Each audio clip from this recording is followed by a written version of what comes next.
नमस्कार दोस्तों, हमारे YouTube चैनल पर एक बार फिर आपका स्वागत है। मध्य प्रदेश अति शिक्षक भर्ती प्रक्रिया को लेकर नए अभ्यर्थियों के लगातार बड़ी संख्या में कमेंट हैं। जिन्होंने कभी भी गेस्ट टीचर की प्रक्रिया में भाग नहीं लिया है, उनके लगातार कमेंट आ रहे हैं कि सर गेस्ट टीचर बनने के लिए हमें क्या करना पड़ेगा या कैसे क्या हम लोग गेस्ट टीचर बन सकते हैं, स्कूलों में हम कैसे पढ़ा सकते हैं। तो आज के इस वीडियो में हम बात करेंगे स्टार्टिंग से लेकर एंड तक कैसे क्या आपकी प्रक्रिया होती है, आवेदन से लेकर आपकी ज्वाइनिंग तक की कैसे क्या आपकी पूरी प्रक्रिया रहेगी। तो यहाँ पर एक रफ आइडिया आपको मिल जाएगा। अब छोटी छोटी प्रोसेस यहाँ पर आपको नहीं बता सकता, क्योंकि काउंसलिंग के टाइम पर अलग अलग प्रक्रियाएं कराई जाती हैं। तो जो भी जिस समय पर आपकी प्रक्रिया होती है उस समय पर लाइव जानकारी आपको दी जाएगी कि कैसे क्या आपको सारी चीजें करनी है। अभी यहाँ पर एक रफ आइडिया आप ले लीजिए। जो भी नए अभ्यर्थी हैं जिन्होंने कभी भी गेस्ट टीचर के रूप में काम नहीं किया है या फिर कभी भी अपना पंजीयन नहीं किया है, जो गेस्ट टीचर बनना चाहते हैं, तो सबसे पहले आपको क्या करना पड़ता है। जैसा कि यहाँ पर आप देख रहे हैं, सबसे पहले आपको जीएफएमएस पोर्टल पर अपनी प्रोफाइल बनानी पड़ेगी। जो आपका नया पंजीकरण है, अभी आपका पंजीयन नहीं चल रहा है, अगले महीने पंजीयन स्टार्ट होने की आपकी संभावना है,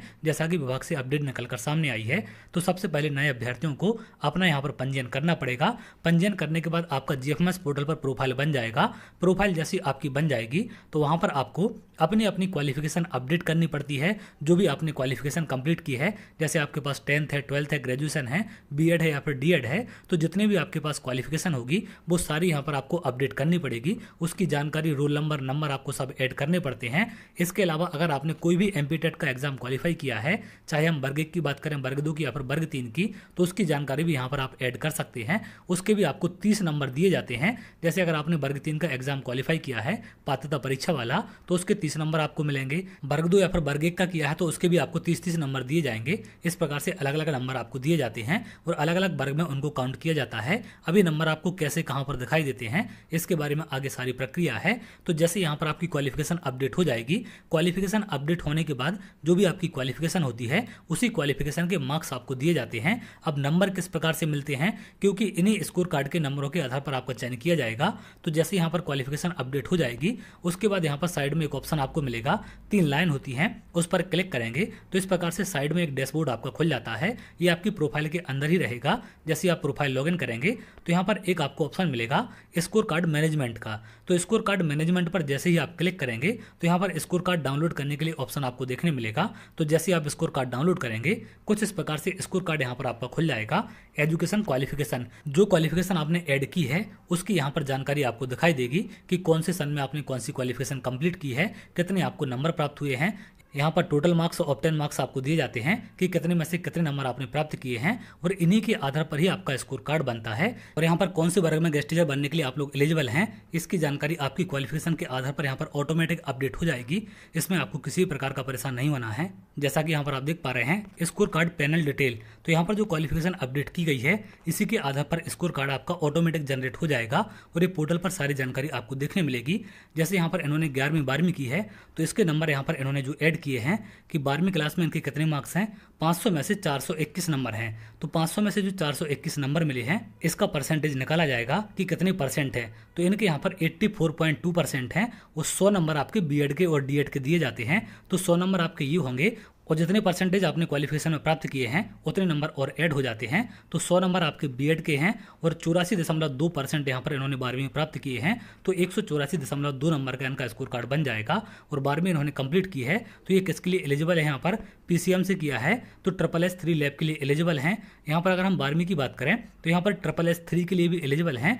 वर्ग 3 गेस्ट टीचर के लिए, वर्ग 3 गेस्ट टीचर लैब के लिए यहाँ पर भी आप स्कोर कार्ड देख सकते हैं। यहाँ पर जो आपका वर्ग 3 की अगर हम बात करें तो इसमें बीएड वालों को मान्य नहीं किया गया है, इसलिए यहाँ पर आप देख सकते हैं इनके कुछ नंबर यहाँ पर कम किए गए हैं। 100 नंबर इनके टोटल यहाँ पर कम कर दिए गए हैं।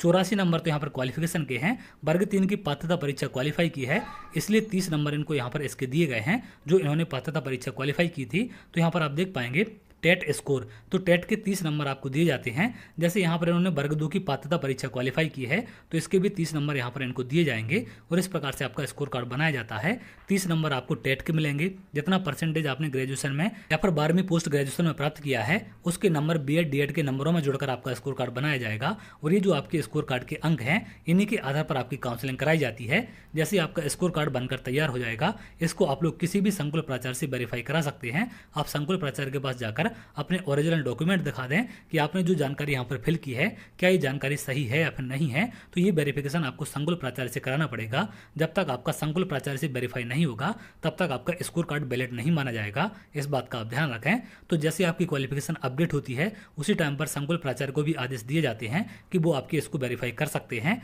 तो यहाँ पर जैसे आपका स्कोर कार्ड बनकर तैयार हो जाएगा उसके बाद आगे आपको क्या करना है, पोर्टल पर ही आपके अपडेट दिए जाएंगे। यहाँ पर काउंसलिंग को लेकर पोर्टल पर आपका अपडेट आएगा। इसमें थोड़ा सा अगर आप नीचे जाएं गेस्ट फैकल्टी काउंसलिंग का, तो यहाँ से आपकी काउंसलिंग कराई जाएगी। अब यहाँ पर आपको स्कूलों की चॉइस फिलिंग करनी पड़ती है, कौन से जिले में कौन सी तहसील में आप स्कूल चाहते हैं, किन्हें आप प्राथमिकता देना चाहते हैं, उनकी जानकारी यहाँ पर सारी आपको ऐड करनी पड़ती है। उसके बाद आपकी काउंसलिंग कराई जाएगी। जिनके नंबर ज़्यादा होंगे मेरिट के आधार पर उनका चयन किया जाता है और जैसे ही आपका चयन हो जाएगा उसके बाद मेरिट लिस्ट आपकी जारी की जाती है। मेरिट लिस्ट आपको कहाँ से और कैसे देखने मिलेगी ये भी आपकी प्रोफाइल पर ही आ जाती है। जैसा कि यहाँ पर आप देख रहे हैं ज्वाइनिंग ऑर्डर प्रबंधन, यहाँ पर आपका नाम होगा और यहाँ पर कौन सा आपका डाइस कोड है, कौन सा स्कूल आपको मिला है, कौन से पैनल में आपका नाम आया है, तो यहाँ पर इस प्रकार का स्कूल आपको अलॉट कर दिया जाएगा। अति शिक्षक द्वारा दी गई साला, तो ये साला इनको मिल चुकी है। इस प्रकार से आपकी पूरी की पूरी काउंसलिंग कराई जाती है। इसके बीच में और भी छोटी छोटी प्रक्रियाएं होती हैं, तो जैसे वो प्रक्रिया आपकी स्टार्ट होंगी उसको लेकर तमाम जानकारी आपको स्टेप बाय स्टेप मिल जाएगी। अभी मैंने एक रफ आइडिया आपको दे दिया है कि कैसे कैसे आपको गेस्ट टीचर बनना है, कैसे स्कूल में आप पढ़ा सकते हैं। तो जैसे ही आपका मेरिट लिस्ट में नाम आ जाएगा आपको संबंधित स्कूल में जाना है। संबंधित स्कूल में जाकर जो आपका पोर्टल पर ज्वाइनिंग ऑर्डर होगा उसे लेकर आपको जाना पड़ेगा और वहां पर उनको आप दिखाएंगे तो वहां से वो भी उसे वेरीफाई करेंगे। उसके बाद आपकी आगे ज्वाइनिंग कराई जाएगी। इस प्रकार से पूरी की पूरी आपकी प्रक्रिया होती है। तो तमाम जानकारी आगे आपको स्टेप बाय स्टेप देखने मिलेगी क्योंकि अगले महीने से आपकी प्रक्रिया स्टार्ट की जाएगी। तो आप लोग यूट्यूब चैनल के साथ जुड़ सकते हैं जिससे समय समय पर सारे अपडेट आपको लगातार मिल सकें और किसी भी प्रकार से आपको कहीं पर भी परेशान ना होना पड़े। इसके साथ साथ आप लोग टेलीग्राम ग्रुप भी ज्वाइन कर सकते हैं। उसका लिंक भी आपको नीचे वीडियो को डिस्क्रिप्शन में मिल जाएगा। वहाँ पर जो भी आदेश आते हैं विभाग से या पर जो भी जानकारी होती है, वीडियो होते हैं, उन सब की लिंक वहाँ पर आपको मिल जाती है। ऑर्डर वहाँ पर आपके शेयर कर दी जाते हैं तो उन्हें भी वहाँ से आप डाउनलोड कर सकते हैं। तो चलिए आगे जैसे कोई अपडेट होगी मैं आपको सारी चीज़ें क्लियर कर दूंगा। अगर आप ऐसी जानकारी चाहते हैं तो हमारे चैनल के साथ जुड़ सकते हैं जिससे और भी इंपॉर्टेंट अपडेट आपको मिल सके।